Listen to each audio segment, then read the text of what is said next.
महाअवतार बाबा जी एक अमर सिद्ध योगी हैं जिनका नाम लाहिड़ी महाशय और उनके कई शिष्यों ने दिया था, जिन्होंने सन 1861 से 1935 के बीच उनसे मुलाकात की थी।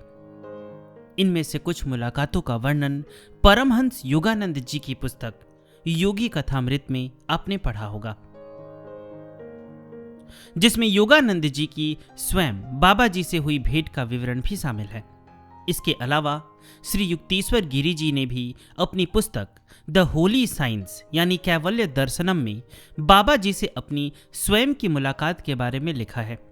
इन सभी मुलाकातों का उल्लेख योगानंद जी द्वारा बताए गए अन्य व्यक्तियों की जीवनियों में भी मिलता है। महाअवतार बाबा जी का वास्तविक नाम कोई नहीं जानता, इसलिए उस समय के दौरान उनसे मिलने वाले सभी लोग उन्हें उसी नाम से बुलाते थे जो लाहिड़ी महाशय ने दिया था। महाअवतार का अर्थ है महान अवतार और बाबा जी का अर्थ है आदरणीय पिता। कुछ ऐसी मुलाकातें भी थी जिनमें 2 या 2 से अधिक लोग एक साथ उपस्थित थे और बाबा जी से मिलने वालों के बीच बातचीत से यह स्पष्ट हुआ कि वे सभी एक ही व्यक्ति से मिले थे।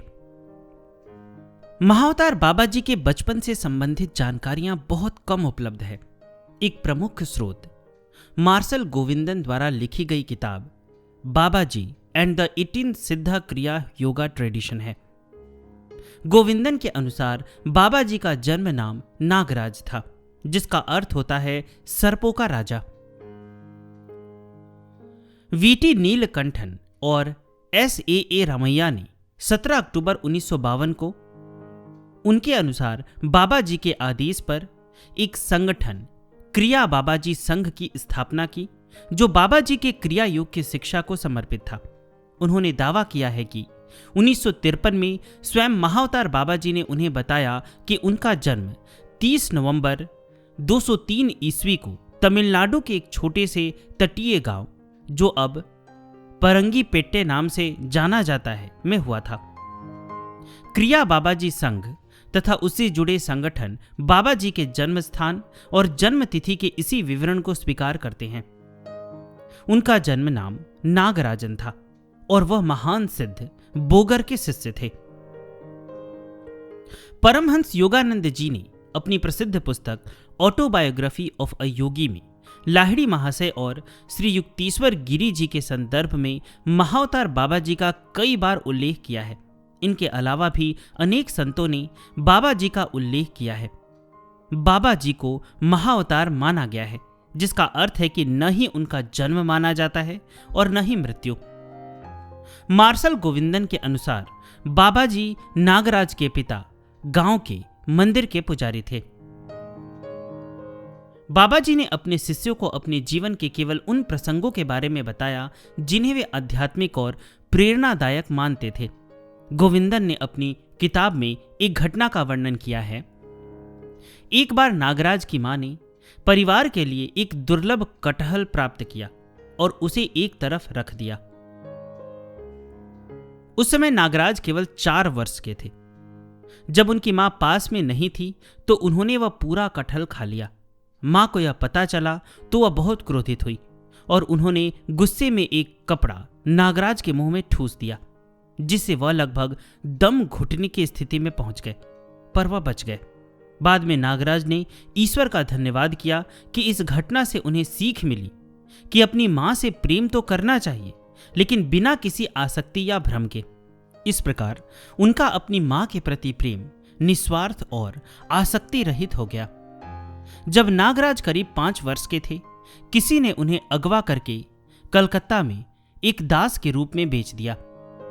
उनका नया मालिक स्वभाव से बहुत दयालु था, जिसने कुछ समय बाद नागराज को स्वतंत्र कर दिया। इसके बाद नागराज घूमते हुए सन्यासियों के एक छोटे से समूह के साथ जुड़ गए, जिनके चेहरे आध्यात्मिक तेज से भरे और ईश्वर प्रेम से ओतप्रोत थे।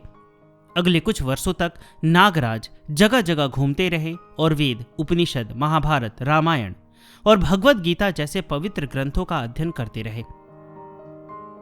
मार्शल गोविंदन के पुस्तक के अनुसार 11 वर्ष की आयु में नागराज ने सन्यासियों के एक समूह के साथ कठिन यात्रा करते हुए पैदल और नाव के माध्यम से श्रीलंका के कटरगामा की यात्रा की।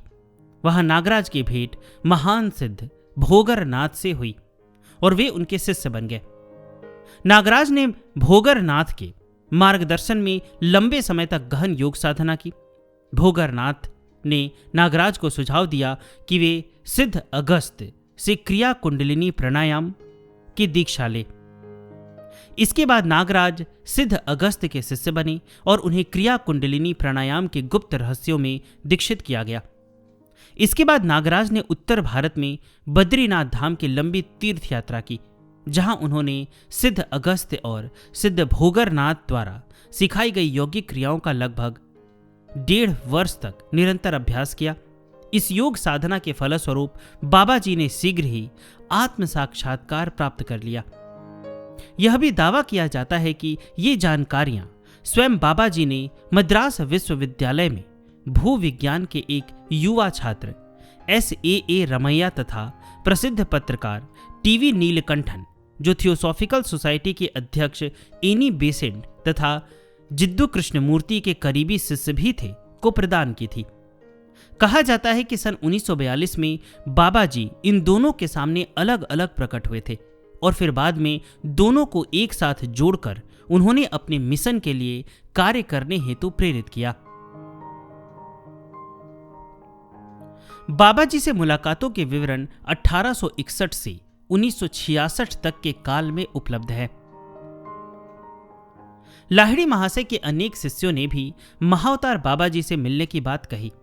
उन शिष्यों ने जब आपस में बातचीत की और पाया कि कुछ मुलाकातों में 2 या 2 से अधिक व्यक्ति उपस्थित थे, तो उन्होंने यह सुनिश्चित किया कि वे जिस व्यक्ति से मिले थे वह वही साधु है जिन्हें लाहिड़ी महाशय महाअवतार बाबा जी कहते थे। सन 1894 में इलाहाबाद के कुंभ मेले के अवसर पर लाहिड़ी महाशय के शिष्य श्री युक्तेश्वर गिरी जी ने महाअवतार बाबा जी से भेंट की। श्री युक्तेश्वर गिरी जी बाबा जी और लाहिड़ी महाशय के बीच की असाधारण समानता देखकर आश्चर्यचकित रह गए। बाबा जी से मिलने वाले अन्य लोगों ने भी इस समानता को नोट किया था। इसी मुलाकात के दौरान महाअवतार बाबा जी ने श्री युक्तेश्वर गिरी जी को एक पुस्तक लिखने का निर्देश दिया, जो बाद में कैवल्य दर्शनम अथवा द होली साइंस के नाम से प्रसिद्ध हुई। इसके बाद श्री युक्तेश्वर गिरी जी की बाबा जी से 2 अन्य मुलाकातें भी हुई, जिनमें से एक मुलाकात स्वयं लाहिड़ी महाशय की उपस्थिति में थी। लाहिड़ी महाशय के एक अन्य शिष्य प्रणवानंद गिरी ने भी लाहिड़ी महाशय के घर पर स्वयं लाहिड़ी महाशय की उपस्थिति में बाबा जी से भेंट की। प्रणवानंद जी ने उस समय बाबा जी से उनकी आयु पूछी। महाअवतार बाबा जी ने उत्तर दिया कि उस समय उनकी आयु लगभग 500 वर्ष थी।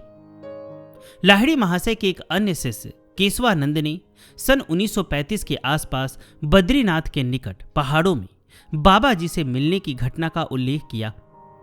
केशवानंद पहाड़ों में रास्ता भूल गए थे, तभी उन्हें बाबा जी मिले। इस मुलाकात में महाअवतार बाबा जी ने केशवानंद के माध्यम से परमहंस योगानंद के लिए एक संदेश भेजा था कि इस बार मैं उससे नहीं मिलूंगा, जैसा कि वह बड़ी उत्सुकता से आशा कर रहा है, लेकिन मैं उससे किसी अन्य अवसर पर अवश्य मिलूंगा। अपनी प्रसिद्ध पुस्तक ऑटोबायोग्राफी ऑफ अ योगी में परमहंस योगानंद जी ने उल्लेख किया है कि अमेरिका जाने से पहले महाअवतार बाबा जी स्वयं उनसे मिलने आए थे और उन्होंने योगानंद से कहा था, मैंने तुम्हें चुना है कि तुम पश्चिमी देशों में क्रिया योग के संदेश का प्रचार करो। लाहिड़ी महाशय के अन्य शिष्य जिन्होंने महाअवतार बाबा जी से मिलने की बात कही, उनमें केवलानंद गिरी और राम गोपाल मजुमदार भी शामिल हैं। राम गोपाल मजुमदार जी ने महाअवतार बाबा जी के साथ उनकी बहन से मिलने की भी चर्चा की, जिन्हें उन्होंने माता जी कहा है।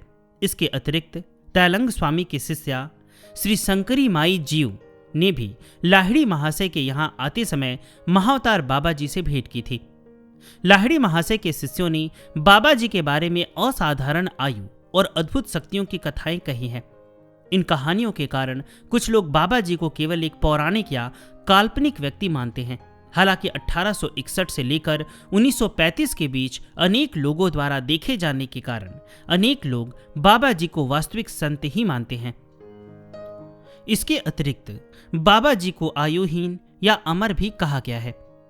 प्रणवानंद के अनुसार 1800 के दशक के उत्तरार्ध में उनकी आयु लगभग 500 वर्ष बताई जाती थी। योगानंद ने लिखा है कि लाहिड़ी महाशय के शिष्यों के अनुसार बाबा जी की वास्तविक आयु, परिवार, जन्म स्थान, असली नाम या अन्य ऐतिहासिक विवरण किसी को पता नहीं है। परमहंस योगानंद जी के अनुसार बाबा जी की एक बहन भी है जिन्हें माता जी कहा जाता है और माना जाता है कि वे भी सदियों से जीवित है। उनकी आध्यात्मिक उपलब्धियां बाबा जी के समान ही उच्च स्तर की है। योगानंद जी ने लिखा है कि माता जी हिमालय की किसी भूमिगत गुफा में दिव्य समाधि की अवस्था में रहती है। हालांकि योगानंद जी की किताब में माता जी का उल्लेख सिर्फ 3 पृष्ठों में है, लेकिन राम गोपाल मजुमदार जी ने उनका वर्णन अत्यंत युवा, सुंदर और एक तेजस्वी नारी के रूप में किया है। तो यहाँ भी जिन पुस्तकों के बारे में जिक्र किया जा रहा है, अगर आप उन पुस्तकों को पढ़ना चाहते हैं तो उसका लिंक मैंने डिस्क्रिप्शन में दिया है, आप वहाँ से प्राप्त करके पढ़ सकते हैं। और मैंने 3 वीडियो बनाए हैं। एक परमहंस योगानंद जी जब महाअवतार बाबा जी से मिले थे, दूसरा वाराणसी में दशाश्वमेध घाट के नीचे महाअवतार बाबा जी की बहन की गुफा है उसके बारे में, और महाअवतार बाबा जी के बारे में कुछ और जानकारी है जो एक पुस्तक से प्राप्त होती है, मैंने उस पर भी वीडियो बनाया है। तो उन सब का लिंक मैंने डिस्क्रिप्शन में दिया है। और क्या आप लोग मेरे साथ महाअवतार बाबा जी की गुफा देखने जाना चाहते हैं तो उसकी भी जानकारी मैंने डिस्क्रिप्शन में दी है, तो डिस्क्रिप्शन अवश्य देखिएगा।